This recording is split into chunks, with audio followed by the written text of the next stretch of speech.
No matter what, son, you must always make this noise. But why, Mother? Because if you don't, then... I understand. I will always say. No matter what. All right, class. Who is ready to do some math? Be quiet, Vava. I am sorry, teacher. Let's begin the class. Who can answer this? How about you, Vava, since you like being loud? The answer is... That's it. If you won't shut up, I will make you. Please, teacher. My mom said I must keep saying. Much better.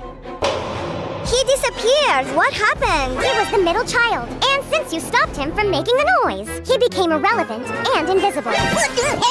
Like and